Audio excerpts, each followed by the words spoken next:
let me call on Asha now just to introduce Ashwin. Yeah. So, how many writers in the house? Content creators, bloggers? Raise your hands. Hey, I'm one. That's it? No more writers in the house? How many aspiring writers in the house? I think even if you tweet, you're a writer today, right? As Arun Prabhudesai will say. Right, Arun? If you Spotlight on Arun. If you can write 140 characters of coherence. Mohul, I've kept a seat for you here. Come off it. I've taken out printouts reserved for Mohul. Please sit next to Arun. Mohul has come right out of... So, Mohul has come all the way from Delhi. From because Tihar. He wants to, but I'll need my own adapter. He's come from Tihar jail, mind you, right? That's Mohul Ghosh from Tihar jail. Okay. How many of you have written a book or want to write a book? Yay! Really, lots of us. How many of you can't figure out how to find a publisher? Can or cannot? Cannot. Cannot. Oh, okay. Right. How many of you are fans of Ashwin? Ashwin, take a look, man. We're asking people how many of us don't like you, and they're all putting up their hands, right? Okay, now tell me his books, quickly. Yes, one with James Patterson. Yes, absolutely. Chanakya Chand. 50 bloody and good his luck. first one, Rosabelle Line. 30? Yeah? Okay. And the bloody good luck one. Yes, and his last book, his most recent book, 13 Steps to Bloody Good Luck, brought us a lot of good luck. We ran a good luck contest on the Rodinhoods. We got about 39 stories, good luck stories, which is great for us for the simple reason that we got a lot of people to write. Hello. We got a lot of people to write who never wrote on the Rodinhoods before. So, and because of this contest, one fine day I called Ashwin up and I said, are you in town on March 28th and would you be interested to do a session on authorpreneurship? And in a heartbeat, in 10 seconds flat, he checked his calendar and he said, I'll be happy. So, I need one. So, Asha, I want to speak a couple of lines on Ashwin Sanghi, right? The Ashwin Sanghi. Okay. So let me introduce when I met this man first. I was 15. I think you were 13. No, just kidding. Yeah, You were 15. must have been 10. I must have been 10. We grew up in a very different world, right? This is a vintage world in the 80s when none of you guys were even born. And we had this extempore contest that I think the Rotary Club was running. This was at the Homi Bhava. Do you remember? Yeah, I remember that. Yeah. Now the challenge in these things is, right? Extempore is, how many people have taken part in an extempore competition? Awesome. So you don't know what you're going to speak on till the last minute, right? And beyond that, there was another big challenge. That mine? The challenge was there were two major enemy camps, right? So I'm from Campion School in Colaba, and this bugger is from Cathedral. And the problem when we saw the Cathedral camp, we were so freaked out. And lo and behold, this man delivered the best extempore speech. So I knew something was going on. Nevertheless, so that was one faint memory. Yeah. And then the second memory, which I will reveal, unfortunately, whether you like it or not, are his house parties that he has. And those are gorgeous Beverly Hills type house parties in his Come on, for heaven's sake. Which you may be invited to if you're I'm just a poor lekhak. Can I also introduce you to, can I also just speak a little bit of the family and what the background, because sure. it's going to come up. Sure. So, may I just say, how many of you all have experienced a Maruti car, or bought a Maruti car, or sold a Maruti car, right? In all probability, you've made this man richer. So, the Sanghi family was the first family that pretty much, was the first sales front for Maruti in India with Vitesse, if you remember. And the reason I bring these things up is there is a context to why I will reveal that when we speak. Yeah, but certainly. there's a background, right? So awesome. Cool. Proud of you. Thanks, Alok. A big honor to present to you Ashwin Thank Sanghi, you. New York Times best-selling author, also included in the Forbes India Celebrity 100 with a lot of awards. Thank you, Asha. Now, unfortunately, you've set the expectation bar right there. And I'm more excited about the fact, Alok, that your parents are right here in the front row. What could be a better audience? So I'm delighted to be here because I've heard so much about the Rodinhoods. And as Alok mentioned, we go back a long way. Since time is short and the presentation is relatively long, let me just quickly launch into it. So, I'm here to talk to you about authorpreneurship, if there is such a word. Asha, does the word exist actually? Is it there in the dictionary? Does it there? Is it there? Well, anyway, the first I heard of this word was actually the Economist article. Yeah. So anyway, let's get down to it. Let me start by telling you a story. Yeah. And because at the end of the day, I'm a storyteller, right? So and every story has to start with once upon a time. So we'll start with once upon a time. So once upon a time, there was a lawyer in Mississippi. And he was in a courtroom one day, and he saw this little girl, a 12-year-old, and she was narrating to the jury about how she had been raped and beaten. And this lawyer was extremely moved. And it moved him to the point where he decided to write a story. Now, this is the man who ended up writing that story. Can anyone recognize this person? Lovely. Thank you. John Grisham. That story, that first story, was known as A Time to Kill. And of course, when John Grisham wrote that story, he was rejected 28 times. 28 publishers said, this book won't work. The first publisher that he landed up with was a small press known as Winwood Press. Most of you would not have heard of that press. And the first print run was about 5,000 copies. Now, please keep this in perspective that John Grisham then went on to sell 250 million books, starting with that first print run. Now, let me now, having given you that little glimmer of hope for the would-be authors in this crowd, let me now take you to the reality. You know, there is an old proverb, I think it's Somerset Maugham who said this, that there are 3 rules for writing a novel. Unfortunately, no one knows what they are. And that was, honestly speaking, my situation. I knew nothing. When I started writing that first book of mine, which was in 2003, I came from a background which was very similar to Alok's, a Marwadi Banya background. The only thing I had been trained for was a world of business. So my training was in business, not in writing. I hadn't done English literature, creative writing, any of that. And you know, when I was a kid, I used to go to my dad's office. And there was a Munimji, he used to wear this cap. And he used to say, bookkeeping is more relevant than book reading. So if you really want to get ahead in life, focus on that. And of course, he had another zinger to offer Alok. He said, if you must read, then read a balance sheet. Yeah? So that was pretty much the cultural context. So, but then one day, when I was doing pretty well in business, in fact, a dear friend of mine, a school friend, he reminded me, he said, you know, Ashwin, the problem with winning that rat race that you are running is that you're still a rat. And he asked me that question. He said, do you want to be a rat for the rest of your life? And the internal answer was, no, I don't want to be just another chuha, you know. And so my grandfather, my Nanaji, he was a person who told me, he said, the only thing that money gives you is the freedom of not having to worry about money. And he would say that, listen, Lakshmi without Saraswati, no use. Only when Lakshmi and Saraswati sit together can you prosper. Like Ganesha, which probably explains my physique. So, like Ganesha. Ganesha in that sense is the original connector. The connector of Lakshmi and Saraswati, the connector of wealth and knowledge, the connector of money and passion. So, my writing effort started from that time, after that conversation. So, can anyone recognize this person?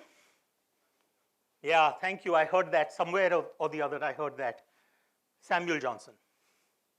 And Samuel Johnson, of course, there is something which is known as the Samuel Johnson treatment. Any idea what that is? Well, a young aspiring author sent his manuscript to Samuel Johnson, and Samuel Johnson said, your manuscript is good and original, but the part that's good isn't original, and the part that's original isn't too good. And that was pretty much the situation I was dealing with. I had written a first book, but no one seemed to like it. I used to have this entire chart in front of me where I used to compare the number of rejections that people had received. So that first book, the Harry Potter series, had been rejected 12 times. In fact, someone went to the extent of telling J.K. Rowling, please don't give up your day job. And then there was Jonathan Livingston Seagull, 18 times. And then Stephen King. If there was a thriller writer, it's Stephen King, 30 times, that first novel. Chicken Soup for the Soul, 33 times. Gone with the Wind. I mean, if there is a classic, it's Gone with the Wind, right? 38 times. And then topping the list, yours truly, 47 times.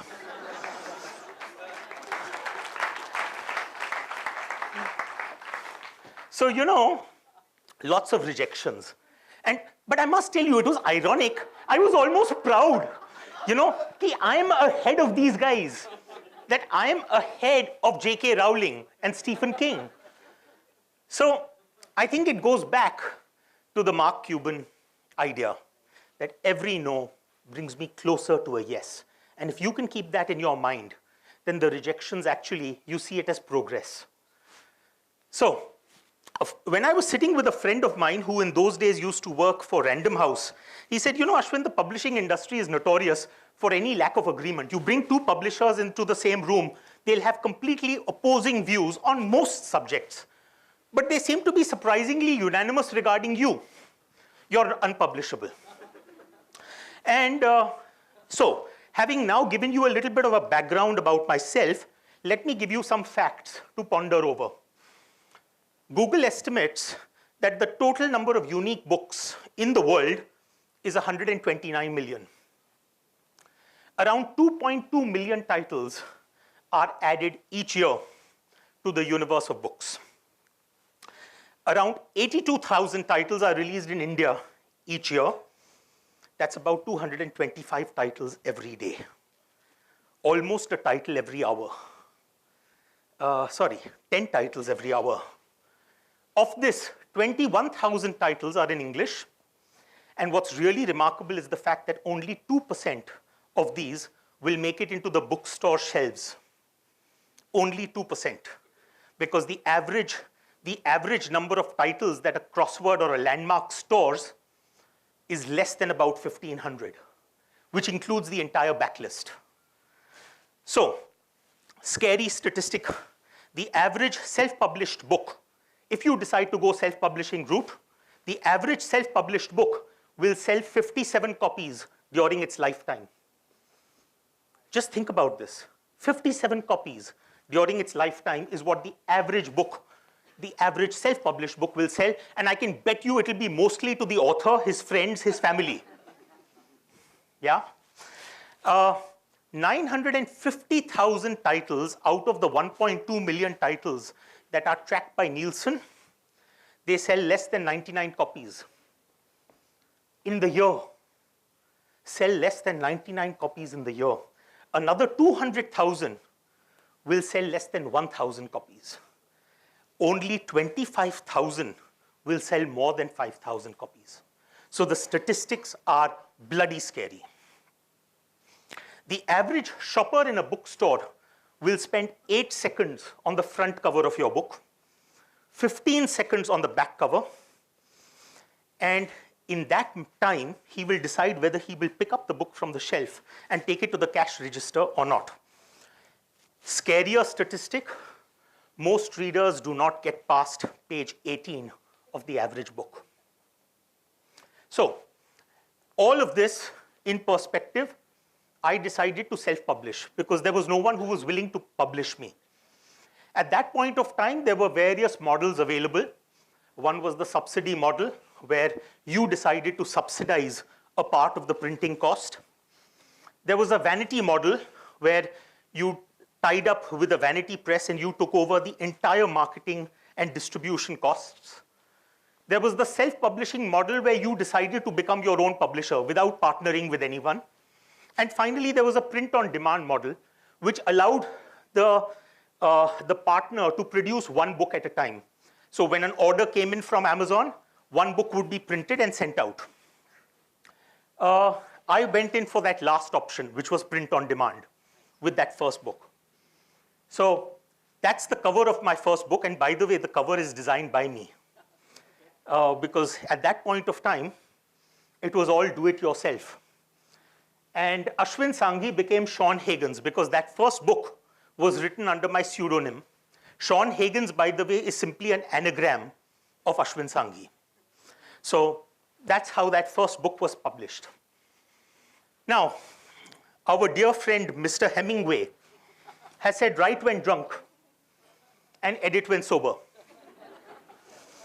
I want to today slightly make a modification on that.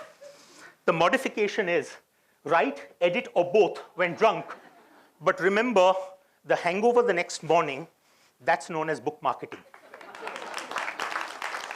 Everyone thinks that the difficult bit is writing a book. It isn't writing a book. It's getting that book to be sold. Why would you invest 2 years writing a book if you're simply going to have no one read it? Typical bookstore. I'm just wondering, where is my title here?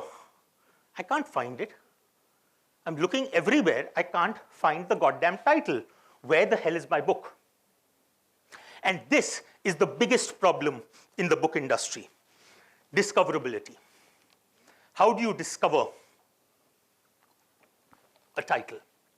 Whether it's in a bookstore, whether it's online. So I started out by doing my own marketing.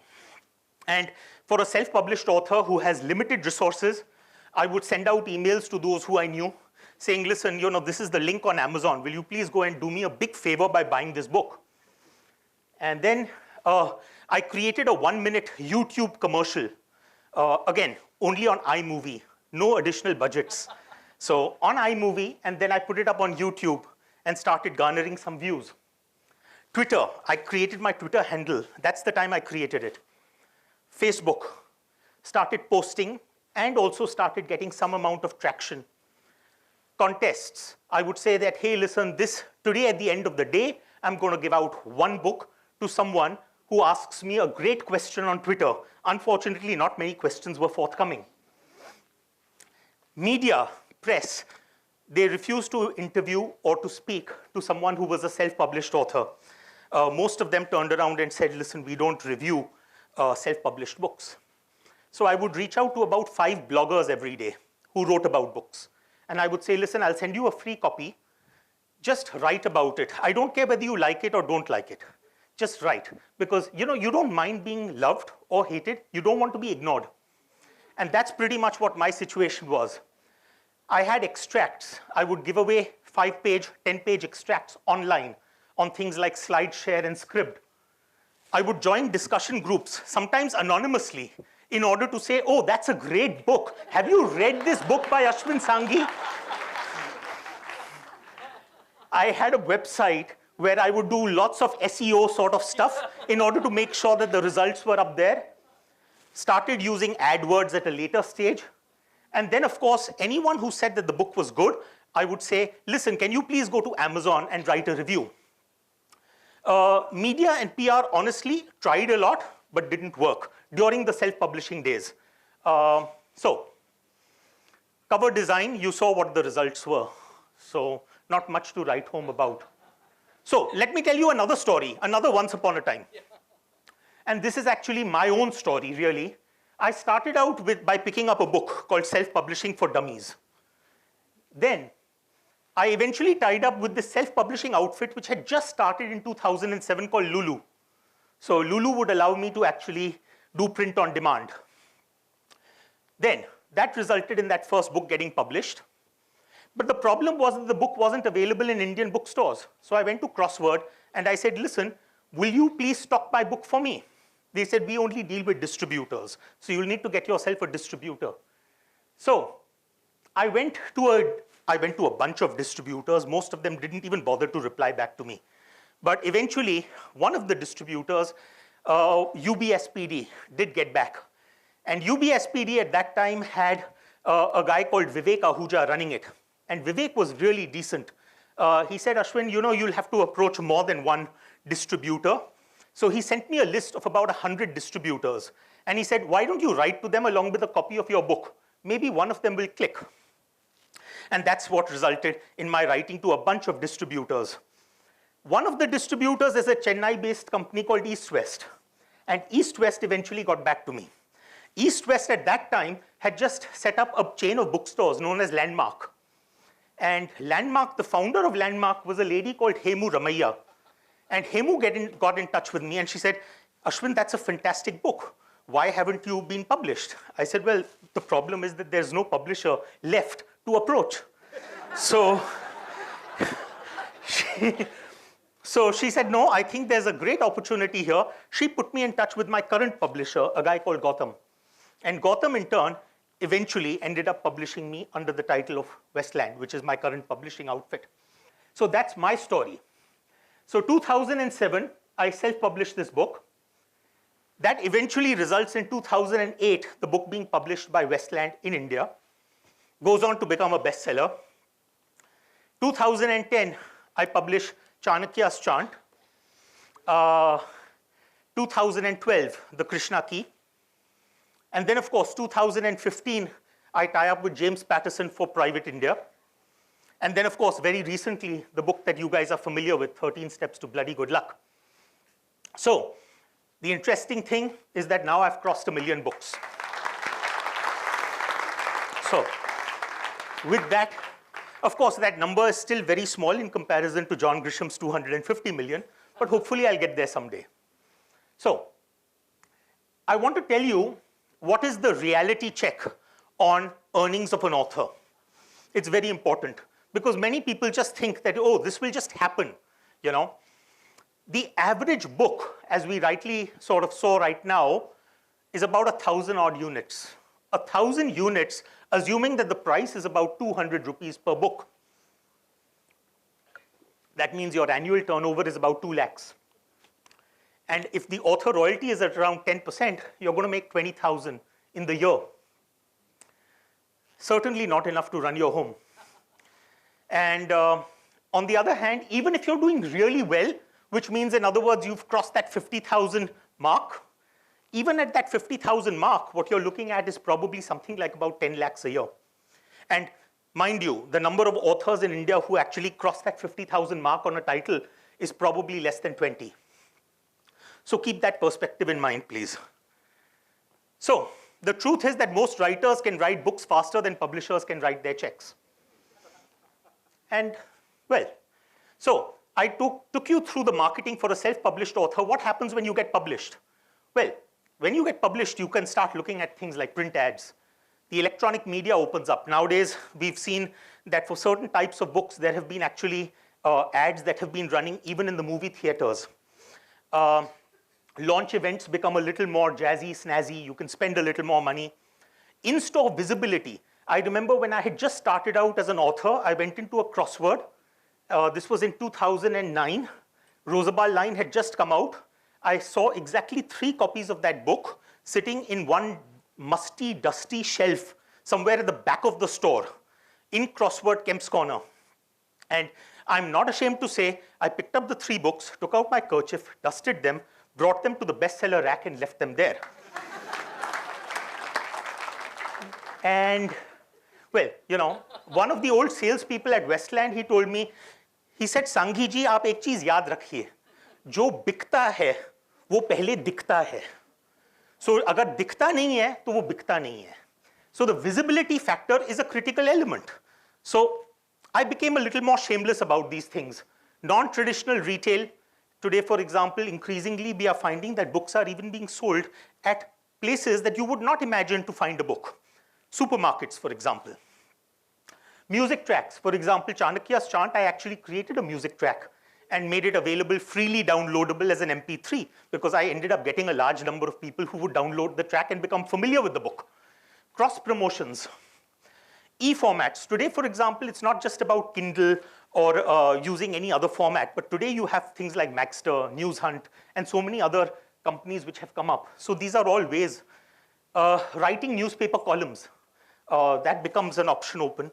TV series and movies. Today, the Krishna Key is now becoming a TV series, and Chanakya's Chant, if all goes well, will become a movie one day. So that again gives you a wider reach. And then, of course, something close to Alok's heart, gaming. That's increasingly happening with books turning into, So it's all a question of being able to sell the story. It doesn't matter what format you sell it in. So remember one thing, it's a myth that good books sell by themselves. I mean, here you have an ad. This ad actually goes back to 1477. 1477, printed by William Caxton. It's a manual for priests, and he describes the book and then states that you can get a copy at the Red Pale, which was the name of his bookshop in Westminster. And you will not be disappointed because the book is good and cheap. Books have always been marketed. Scott Fitzgerald did it with The Great Gatsby. Winnie the Pooh, 1926 this ad appeared. Ernest Hemingway. So here you see James Patterson, the guy I partnered with for Private India. And, okay, by the way, Private India is up for the Crossword Popular Book Choice Award. So this is what is known as a commercial break. So please vote. So going back to James Patterson, 300 million books sold. And last year, his earnings were $90 million US, just from the books that he had sold. So he's a perfect case study in marketing. Take, for example, the book which came out after Private India, Private Vegas. Private Vegas was launched just January, 2 months ago. And you know what? The first 1,000 readers, a limited number of 1,000 readers, were allowed to download a copy of the book, which would self-destruct in 24 hours. 24 hours. So that it was for hardcore fans to pick up the book. And then one print copy, the first single print copy, was sold in a bidding war for $300,000. The book, what it got you was the book, A Weekend in a Fancy Hotel, Dinner with James Patterson, and the chance to win the physical book actually explode in an undisclosed location accompanied by a SWAT team. Now, if that isn't marketing, I don't know what is.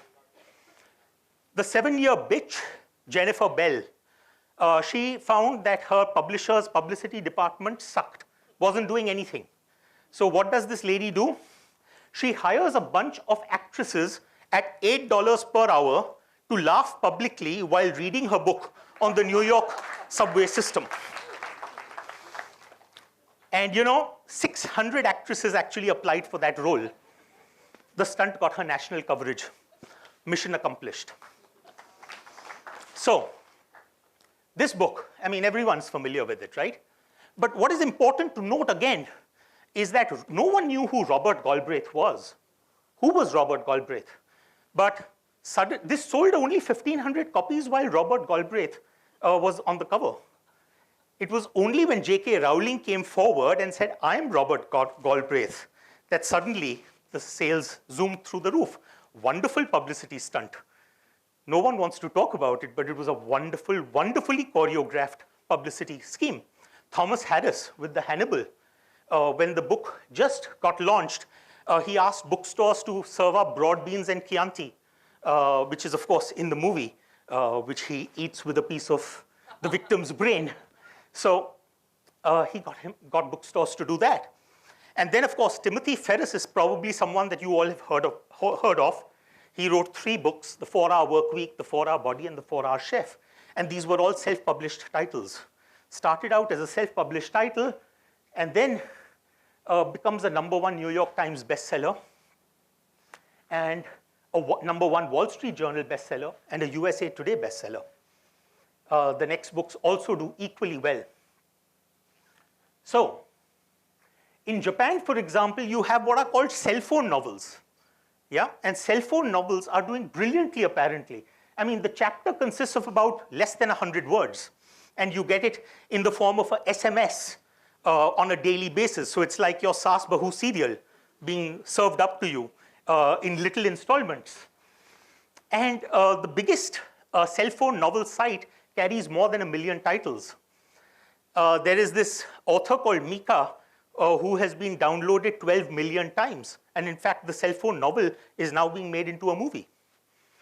5 out of the 10 best-selling novels are cell phone novels.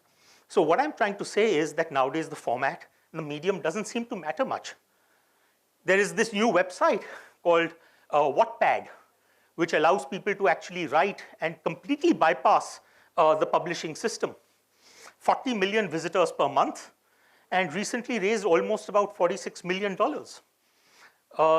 So let me bust a few publishing myths and then I'll wind up for today.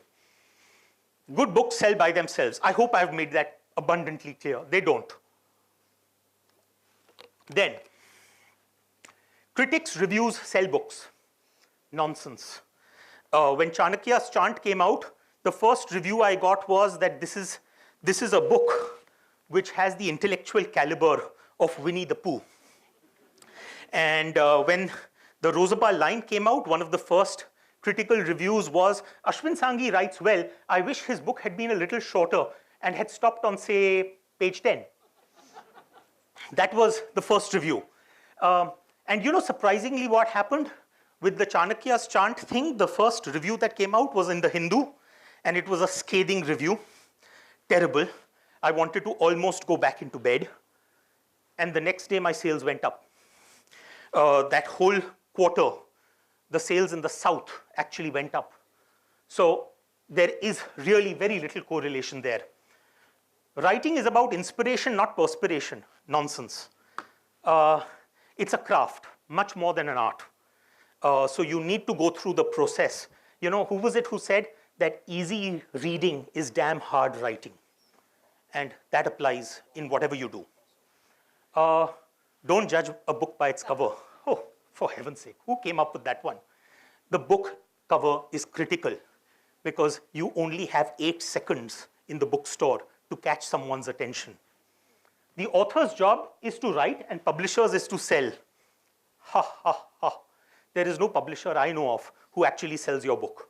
The only books that actually sell are the ones where the author gets involved. You can make a living from being a successful author. What is a successful author? Someone who sells more than 10,000 books.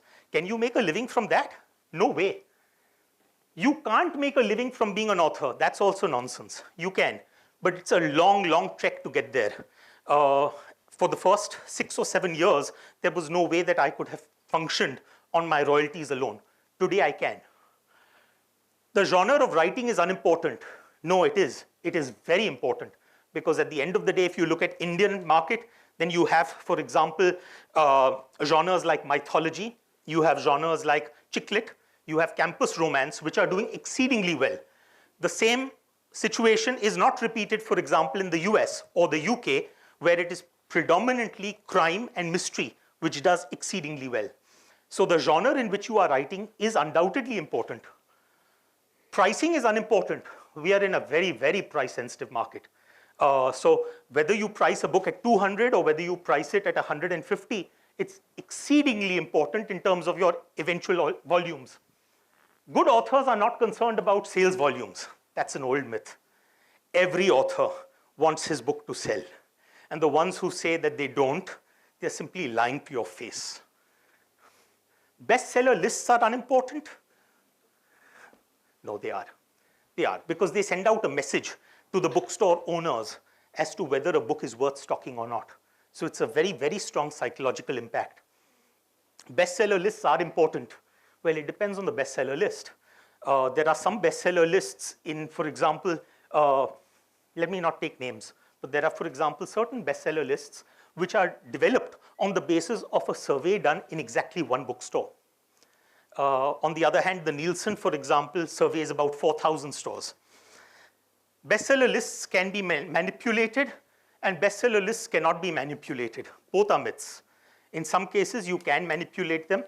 In the US, there was a scandal recently where one particular author was found buying up his own books in order to make sure that he was in the bestseller list. So everything is possible. So let me end with this conversation that I had. After all of this, my father used to have this wonderful Punjabi gentleman with whom he used to enjoy a drink once in a while. And he was very fond of his Patiala pegs. So one day when I had been rejected by 47 publishers, I said, Uncle, nothing seems to be working. My life is completely sort of, finished. And he said, remember, son, in life, 99% is simply about good luck. And I asked him, but uncle, what about the remaining 1%? 1% must be talent, hard work, something or the other. So he raised his glass, which was still half full. And he says, oh, that's known as bloody good luck. And so that 1%, I wish each one of you bloody good luck in your journey as authors. So, yeah. Cool. I'm sorry, I slightly overran. Okay, lovely. I think he's standing for a while. He's Next, you we'll have were about the... to say, and he's. And he's like half And he's. awesome. Thank you. Thank you. We can We'll start. have the key chat with Ashwin and Alok now. So that was awesome, Ashwin. Thanks, Alok. As Rajan Mehra is here, and we were just remembering the Chanakya chant inauguration at Blue Frog. Yeah. You remember? And there Yeah, was, of course. I used to drink at that time, so I was very, very happy. And the tune definitely got my attention. I never read the book. Yeah. But I was witness to one of your marketing plots. And Rajan said, "Tu aisa kab karega?" So that was before I took his money and blew it up. So that was a nice inflection point for me. So, really great. And I think you've done pretty much all the explaining. But my job here is to intersect. My job is here to kind of infer and inquire. Yeah. So, let me throw back some challenges. Let me give you a small example of marketing at work. So, I got this book, 13 Steps to bloody good luck. 13 Steps to Bloody Good Luck, in my office about 4 months back. Yeah. 5 months back? Yeah, about 3 months. 3 months back. Now, listen, I'm making a very candid confession. Book aa gayi, desk par tha, Ashwin Sanghi ka naam tha. There are these fanboys in my office who love this man. And I'm going to do favors to them by giving No them... fangirls, is it? No, fan guys. Okay. So Only fanboys. This guy saw he's a product manager. He saw Ashwin Sanghi's name and then he turned the cover. It had your name in it. Yeah. It had a signature in it. So this guy went into some kind of, trip. And he said, him? I said, dude, le yaar, tu le, you know. A book to de di, padha bhi nahi. I didn't go beyond cover. Yeah, understood. So, But you were worse than the average page 18. now, unfortunately, I got a mail from Ashwin Sanghi after a week or 10 days saying, how did you like the book? I'm a liar, yaar. हम तो बेचू आदमी है, तो झूठ बोलते हैं बेचने के लिए. तो मैं कहा, very good. So he said, what did you like about the book? Now I was in a bit of a trap. I said, yaar, ab kya batao? I'm not going to get the bloody book to read. It's bloody book, bloody good luck. Yeah. So I gave some rambling answer. He said, you have not read the book. I said, dude, don't grill me. He says, because you're in the book. And that's when I got a shock and I said, oh my God. So I told this product manager, Sale, tu wapas book la pehle to. Now he had boasted about it and told his friends. So he had to scramble and get the book. And there and behold, there was a story I'd written which Ashwin had featured as part of a good luck story. So it is incredible. The whole experience of you, bringing me back was phenomenal. So I saw But that. I genuinely, I love that particular story of yours. Thank you. I mean, for those uninitiated into that, it was the story of you trying to do your ONGC deal. That's right. And I love that because I was wanting to talk about how networks and relationships happen in the world of good luck. Right. My entire life has been a great good luck story. I mean, I don't think that today, if I had to attribute that, was it hard work, was it perseverance, was it the fact that I was willing to take lots and lots of rejections, all of that is to one side, but ultimately, it's a lot of good luck. And those who say that it isn't, they're just kidding themselves. Right. So, let's take it from there, right? And I still feel that the industry, and now I'm going to play Hannibal and Cannibal. Yep. That's my job here, I just feel that this is it's a stupid industry. Absolutely. I mean, it's stuck in some vintage ad world that, Yeah, of and course. here's the question, Ashwin. why does a book have a price? Oh, well, because, I mean, luckily I'm not at a lit fest. Otherwise, I would get lynched for giving this answer. But a book is a product. So let me A bring. book is a product. So let me bring some metaphors to life, right? I think for those who walked in late, he was talking about how there are 229 million books. 129 books on Google, and I think how many sell a year? 2.2 million get launched every year. 2.2 get launched every year. And how many things sell a year? Overall book sale. Well, the overall book sale at the end, I mean, the numbers are staggeringly scary because you only have about 25,000 books. That's right. Which will actually cross that 1,000 mark. Awesome.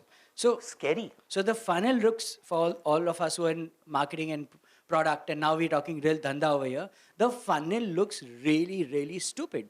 You got 229 at the top of the funnel, big broad funnel like an ocean, and you got this small, pipe going right down, which is giving you nothing. Yep. So here's the analogy, right?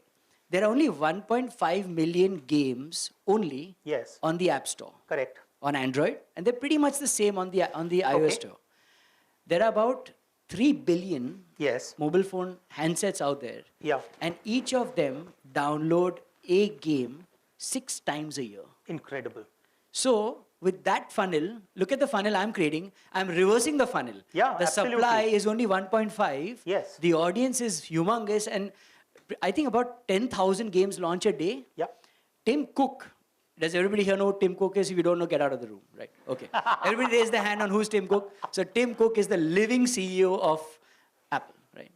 And Tim Cook said something very interesting in his first keynote after Mr. Jobs had died. Steve Jobs had died. And nobody heard that keynote because everybody thought he was stupid. But he said one line, just one line. That was the most incredible line I've ever heard. He said, every app on the iTunes store gets downloaded at least once in a month. So, the discoverability that you talked about is being solved and served by people like app stores, which are creating this kind of phenomenal unfriction to get discovered. But Ashwin, hold on. The bottom, the DNA that is running between this entire discussion is, and let me ask you a question. If your book was free, how much more would you have sold? Okay. Let me just tell you something, that there are a bunch of books which are free on most of these sites. For example, you go to Amazon.com. When you look at Kindle books, you'll probably find at least a good 20 or 25,000 titles which are free. Right. And many of them are classics, which are very much worth reading. Right. Merchant of Venice, for example. Merchant of Venice, a lot of books by, for example, Leo Tolstoy, Dickens, all of that is available free. But do they get downloaded? Very, very minuscule numbers of downloads. The problem we have is the long tail. Got it. That we have a ton of books out there on the long tail, but there is no way of being able to actually discover them. It was Mark Twain who said that a classic is a book that everyone praises, but no one reads. Perfect. And that's genuinely the problem with a large chunk of books out there. So let's get a show of hands, right? How many people logged on to Facebook today? Today, man, check Facebook today. Am I living in a lie? Okay. How many people check Twitter today? Okay. Google, something to do with search, some crap, some search. Don't tell me. I'm not going to ask how many people bought from Flipkart today. That's not a question I want to go next to. How many people WhatsApp today? Yeah, now we're talking. How many people actually read the physical newspaper today? Physical newspaper. So, बुड्ढे लोग हैं, अभी भी पढ़ रहे हैं newspaper. Right. How many people read a magazine in this week? A physical magazine. Can you see the hands? It's thinning. How many people read a book in the last 1 month? Wow. Not bad. Not bad. Not I think bad. that they're just honoring you, Ashwin. I think you deserve an applause here. How many people, so those who put up their hands, I'm going to ask the question again, but those of you who are under 25 only put up your hands. How many people read a book who are under 25? Thinner. Awesome. So who cares, man? Do people want to read books? I think the number of people who want to read books is actually growing. And we are seeing that in India also. The problem is, I think the biggest issue besides discoverability is the issue of distribution.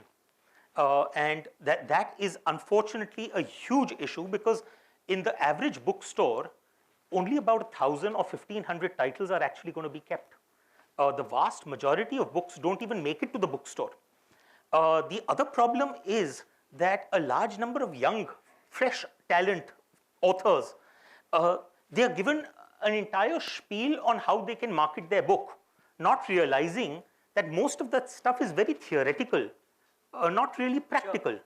So, for example, I mean, the other day, a young author came up to me and said that, I wrote my first book, and unfortunately, all the reviews on Amazon are terrible, 1 star and 2 stars. And so I said, but how does that matter? So, because ultimately, at the end of the day, word of mouth is important. What a lot of people don't realize is that I can't remember.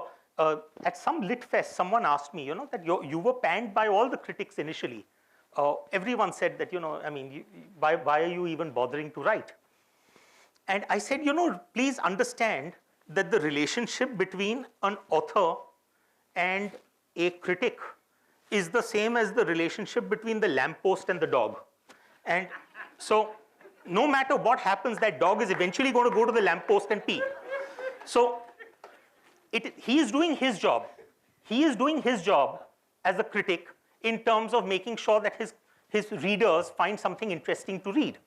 You need to do your job, which is in terms of saying, listen, I don't care. And I think one person who is panned a lot and really deserves a certain amount of credit is good old Chetan Bhagat. Sure.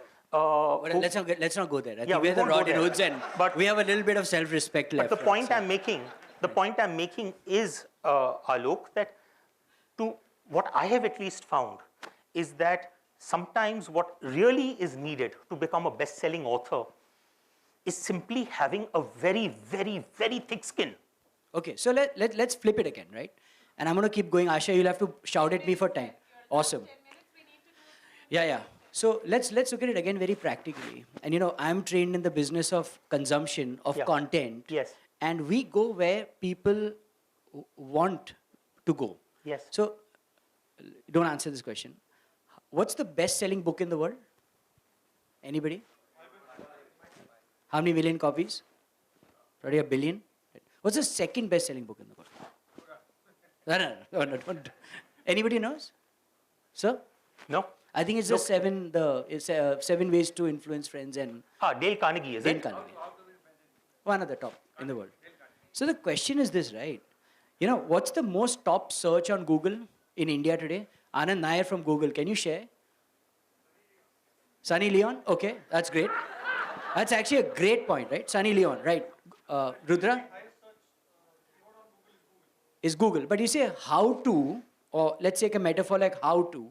The last time is how to kiss a girl, right? That's one of the most searched terms on Google. And you can say how to get pregnant, how to not get pregnant, blah, blah, blah, blah, blah. So Sunny Leon killed it, right? That's it. And so why isn't Sunny Leon writing a book? And why aren't you partnering with her to write a book called The X Line with Sunny Leon? You've just given me a wonderful idea.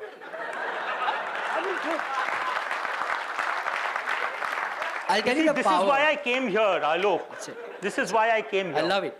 Let me give you the power of Sunny Leon, right? And this is going to embarrass my wife, but I'm going to still tell you. I posted a question on Facebook last week. Said, who is the Kim Kardashian of India? Right? I'm looking for a game. And I'll be honest, I'm looking for a Kim Kardashian inspiration. And everybody was saying all those usual suspects. Yeah. And my wife very innocently says, Alok, there's a girl called Sunny Leone. You should check her out. I said, dude, I've checked her out, but I don't think you need to check her out, man. Where did you get that name from? Do you know what she does? And she says, no, she's in the news all the time. She looks very good. She's probably Kim Kardashian. I said, no, looks are not what you see. Don't judge a book by the cover. But, Wrong. So my point, Ashwin, is, you mentioned very innocuously, but you did, a company called News Hunt. Yes. How many people use News Hunt here? Phenomenal. Awesome. How many people have downloaded a book on News Hunt? Right. That business is looking like a real disruptor because it's giving people consumption, bite-sized, 1 rupee book, if I'm not mistaken. Exactly. And it's like that A.H. Wheeler That's right. You know, when I used to travel in my youth, I used to go from Bombay to Nagpur in a train, and there used to be this dhakel on the platform called A.H. Wheeler. And they used to sell all those pulpy books that never made sense. But you know, Sansanati. unfortunately, I had English as my first preference. But And again, you know, since you mentioned H. Wheeler, take for example, someone like Surendra Mohan Pathak. I mean, you know, before the Chetan Bhagats came along or before any of us came onto the scene, Surendra Mohan Pathak had already made a brilliant business model out of selling pulp. I mean, he has two series. One is known as the Sushil series, and one is known as the Sunil series. sounds like that 200 sounds like that Bhabhi website that came and went, right? So no, let's not get there. 250 titles, and each of them probably selling anywhere upwards of 2 lakhs to 3 lakhs. So question, Ashwin, is this, right? Just through A.H. Wheeler.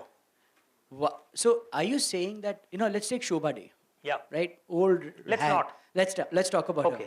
The reason I brought her up is because again you refer to something which I really admire about her. Yeah. Shobha Day said in an interview, I write 5,000 words a day, come what may. Yes. New Year ho, party ho, Janmashtami ho, Ram Navami ho. Right. She writes 5,000 words a day. Yes. And I find that so easy to believe. I've written about 700 blogs. Yes. And say about 700 words. So I've written 15,000 words. Yes. And I can see that discipline becoming very you can inculcate it. But that is a fact. So why does she sell? Because of the stuff that she writes? Yeah, you know, but also what's happening is that attitudes and preferences are now changing. Sure. So for example, authors which used to regularly dominate the bestseller lists 8 years and 10 years ago, today you find that they come onto the bestseller lists for maybe about a couple of weeks, and then they go off the list equally quickly. So let me rephrase the question. Would Shobha Day have had the same challenges you had? I think she was probably one of the sort of innovators, as it were. Yes. Because at the time when she started out, there were very few people who were actually offering that brand of fiction. Right. But then what happened is that the model became very successful. And when the model became successful, suddenly there was a whole bunch of Me Toos who said, oh, you know, I could do this. Right. And that's precisely what happens in the world of writing. So for many, many years, till I grew up, Haruki Murakami was someone I was fascinated by. Right. And I publicly said that he's the only man who. And you know, you and I share one thing in common, by the way, that both of us have our favorite book as the autobiography of a yogi. Awesome. That's awesome. That's beautiful. And so does Steve Jobs, right? Yeah, which you know. absolutely. So quick question again. You know, now a Murakami, how many people have read a Murakami here? Some people have. Awesome, right? Arcane, exotic, really not there. That's right. Would it be a passion to write what you love? So the question is very direct. Does the marketability of content influence your writing, or does the writing influence the marketability? You know, Alok, when I started writing the Rozabal line is a theological thriller. It's about, I had been to Srinagar. There's a tomb out there in Srinagar which dates back to 112 AD. There's a body in that tomb which is a north-south burial. Nice. And the interesting thing is that there is a second body beneath that first body. That first body is going back to the 14th century, a Muslim saint, Pir. He was a Pir, Nasiruddin. And then there's the second body which is unidentifiable, but it is not a north-south burial, it's an east-west burial below the first body. Wow. And they say that goes back to the origins of the tomb, which is 112 AD. And the common folklore around it is that Jesus Christ is that second body. Awesome. So I just found that story fascinating and I wrote it. When I started going to publishers, they said, are you nuts? I mean, if you're writing a thriller, we'll look for the next Dan Brown, we'll look for the next Sidney Sheldon, the next Stephen King. We don't need to look for the next Marwadi Banya businessman who wants to become a thriller writer. So we don't need Ashwin Sanghi for that. The point I'm making is, if I had written that book according to what was marketable, I would have done another Chetan Bhagat number. The point I'm trying to make is that when you are writing, at that time, take off your marketing hat. Write what you want to write. Once you have written, take off the writer's hat, because too many writers continue to wear that hat after the book is written, and they behave almost holier than thou, that, oh, no, I don't care about the lists, I don't care about marketing. Quietly, they are actually itching to make that book sell. Awesome. Take off the author's hat, put on your marketing hat, and when you've got that marketing hat on, completely forget about the fact that you were an author and just concentrate on selling the book. So, let me share the last bit of trivia which will shock people here. I've been a career salesman. मैं बेचू आदमी हूँ. That's my धंधा. सबको माल बेचता हूँ. As long as you're बेचू and not बिकाऊ. बेचू. It's okay. बेचू. That's fine. Now, for many years, I used to sell contests, digital, print, blah, blah, blah. Just कुछ भी बेच दो यार माल, ताकि अगले दिन का salary मिलेगा. There used to be this very thin, chikna chupda guy, as we call him. We have our code words in the sales giri, who's who. Very nice guy. He used to speak so elegantly, and we used to keep pitching him content, right? And he used to never buy. Okay. But the bada in Arvind Kejriwal's beep aadmi tha, right? If you saw what was going on yesterday. Then this man moved to IDBI. This was in DBB. Then he went to IDBI. वहीं पर भी यार इतना परेशान करता था, कुछ order ही नहीं देता था. And then he disappeared. Just disappeared. This man was not available. And we said, ठीक है यार, good riddance. कम से कम कोई check write करने वाला आएगा कम से कम. All of a sudden, we see a book in Crossword written by this man called Amish Tripathi. And this man is Amish Tripathi. And boom, boom, boom, man, this guy is all over the place. And, I buzzed him and I said, dude, what the shit were you doing? Were you not signing my check because you were writing while we were pitching? And he said something so innocent. He said, Alok, मैं त्रिपाठी हूँ भैया. मेरे grandfather told me these Shiva stories when I was growing up. Yeah. And one day, I didn't want to be the rat. And I said, यार जो दादाजी ने बताया वो लिख देता हूँ. And that's became the whole Meluha and whatever the serpent stories. Absolutely. And whatever else is written. So that was a completely different ball game of, See, just we all have stories inside us. We all have a story inside us, Alok. The challenge is not in terms of having a story inside you. The challenge is what do you do after that story has emerged. Awesome. That's a great idea. Because there are two challenges after that. One, how do you sell the story? And the second is, what do you do beyond that? Because that second story is not going to be within you. It's not as if you're a vending machine that one pops out and another one is inside you. That's the time when you really need to start thinking as a writer that what is going to be my next story. Fantastic. Awesome. So we're opening up the house. Yeah, we heard the bell. Like, we're not cows over here, man. We get it. Chota sa bajaoge to chalega. Okay, yeah, shoot, Rudra. So Rudra is Rudrajit Desai, author, first book published, Rudra, many more to come? I really can't say right now, so but yeah, first successfully published. Entrepreneur, Sequoia funded, multiple talented man, also right now being promoted by Google, right. Play Store as the book on the homepage. Lovely. Yeah, sir. Lovely. But I was going to introduce myself in another way. A very average entrepreneur and a first-time author. Would it help if successful authors like you tweet or say something about books like, for guys that written books like it does help, undoubtedly. Actually, there is that old muhavra which says ki boond boond se ghada bharta hai. That boond boond actually is quite a bit of a fact, that in terms of, you need to look at there are multiple opportunities like that, whether it's in terms of can you get another author to endorse the book, can you get someone else to talk about it on social media, can you make sure that the book is a little more visible at certain places. But at the end of the day, I think the formula in book marketing is that there isn't a formula. I mean, that is really what one needs to pick up from this. What can I do to have you tweet about the book, actually? I have a price list, so I'll send it to you. So I used to work for one of Alok's companies. And I've learned how to sell from him. So Sorry? I used to work for one of Alok's companies, and I've learned how to be a bechu from him. Hence the question. Good for you. I have always maintained that the best quality of an author who wants to sell his book is become shameless. If you cannot get rid of the sharam, you will never be able to sell. I completely agree. Thank you. So one, also just on that note, right? What did Zuckerberg say on the 1st of Jan? He mentioned some weird book and everybody then started buying the book, right? Does anybody remember?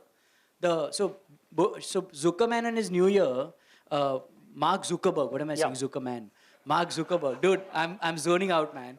Mark Zuckerberg has started a new, I think he had those 3 Patiala shots on 31st. और एक तारीख को जगकर बोलता है कि my resolution will be to read a book. And he started this book reading club. Yeah. So the first 10 days have vaulted some book that I had never heard of in my life before.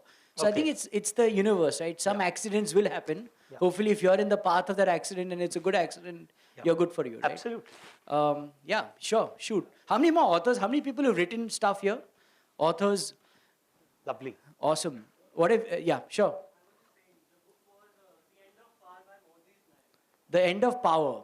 Yeah, how many people have read The End of Power? Awesome. So Mark Zuckerberg was really informative in recommending a book that he never read. You should send him some of these links of yours, you know. You know? The peer and the... Usko bula le India mein wahan le ja. I have a priority list always. There's a to-do list. Number 1 on that list is Sunny Leone. I'm telling you, you should write a book with Sunny Leone. You fit that bill, man. You'll market it, you'll fit it. Breaking All Barriers by Sunny Leone. Right? Okay. Other questions? Yes, please. You can shout, man. This is the Rodinhoods. You got to shout to be heard. Got one. That's the first step of being an entrepreneur, man. You got to be in the bathroom and we got to hear you. I'm young. I'm learning now. Yeah. Hi. My name is Mohit. I'm 22 and I just finished writing my book, which will be published by Harper sometime at the end of the year. Wonderful. Now, I'm 22 and I have zero experience in marketing and very little in writing after my first book. What I want to ask is, at what point in your writing career can you pinpoint at one particular marketing strategy or promotional strategy that really, made that curve, best-selling curve, shoot straight up? You know that the first book which I wrote, the Rosabal line, it sold when I started selling it as a self-published title. During that entire 1 year, I sold 900 copies. 900 copies is what I sold on Amazon. And I was one of actually the top performers in the self-published segment by selling 900. So it was pathetic. Then when I got published and the Rosabal line came out in India, the first print run was 2,000. And then we kept printing 2,000 as orders started flowing in. We ended up with about, I think if I'm not mistaken, about roughly 20,000 or 25,000 books during the course of that year. So it wasn't some great, knock the ball out of the park type of bestseller. I think for me, it was the second book, Chanakya's Chant, which did the trick. And that book, I think the key was really in terms of getting a lot of people, the same critics who had been very positive. The Rosabal line was a book which got a lot of critical acclaim, but it didn't sell really that well. And Chanakya's Chant was exactly the opposite. It ended up with a lot of criticism that, Ashwin Sanghi is just trying to be very commercial and he's trying too hard. And that was great visibility actually, because I had never received that sort of PR before. So actually that negative PR in some ways actually drove a lot of people to go and pick up the book because they heard of it.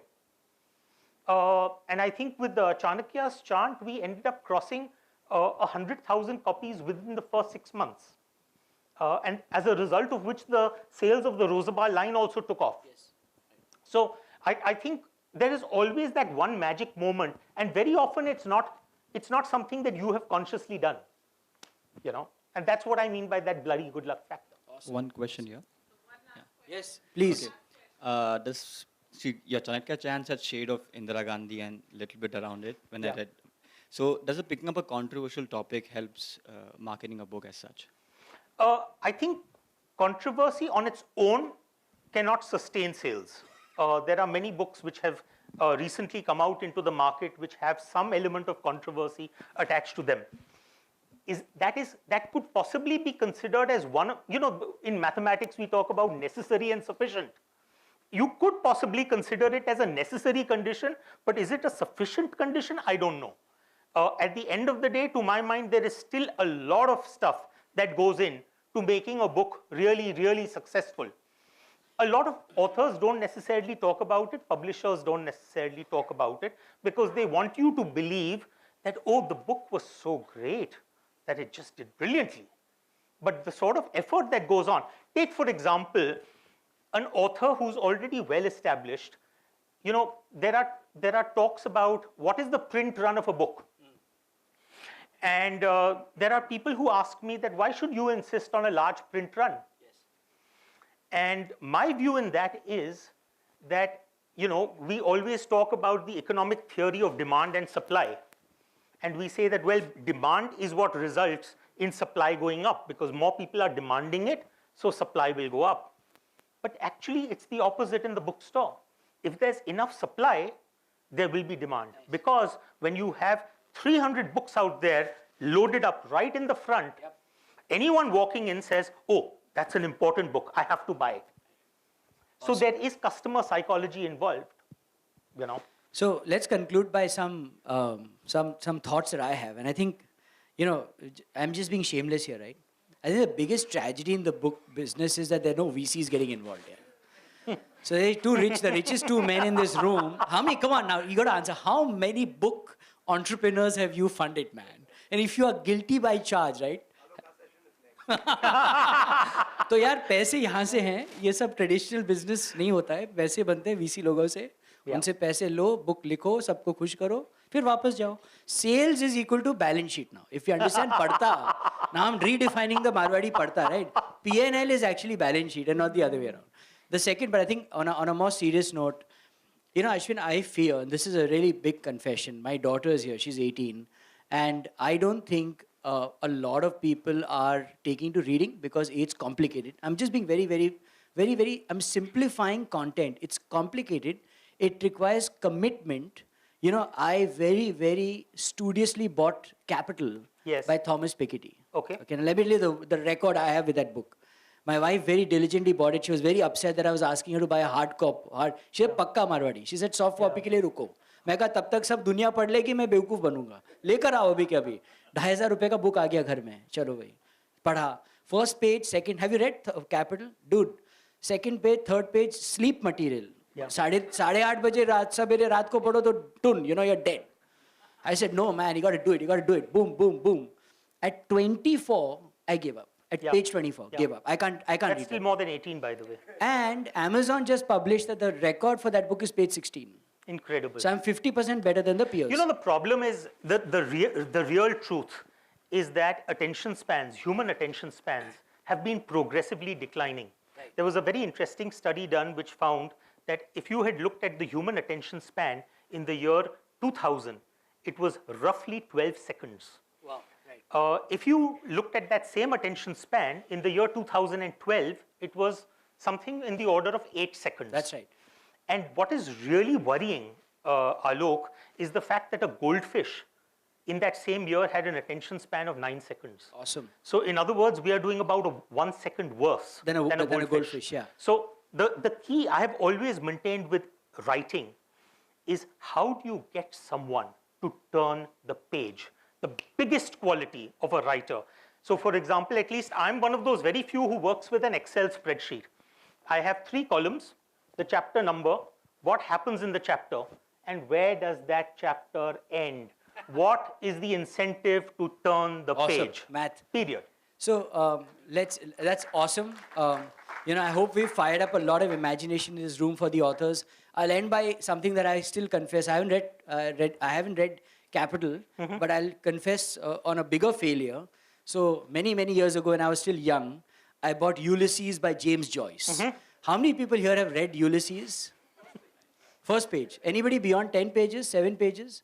So I was so ashamed of not being able to, I read the first page for sure. First page ko maine 12-13 baar padha hai.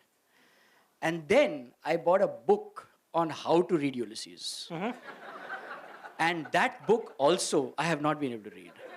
So whenever someone reads Ulysses, please call me and I shall be your slave because I want to read that book before I die. But we will read your books for sure. Thank you. And mota moti boss, end of the day, जाकर माल खरीदो, नहीं तो कुछ फायदा नहीं होने वाला इस session का. Please buy and big hand for I'm Mr. available Sanghi. on Flipkart. I'm available on Amazon. This is another commercial plugin. Awesome. Awesome. Fantastic. Thanks. Well done. Thank you. Congratulations, Ashwin. You've just broken so many barriers in this room today, right? As you walk off the stage, it never happens at the first shot. It never happens the way you want. You don't have to be, you're a gaadi wala, yaar. Tu to gaadi bechta hai, hum to moza bechte hain, right? You become a book writer. You can do anything you want if you persevere. That's the takeaway. Awesome.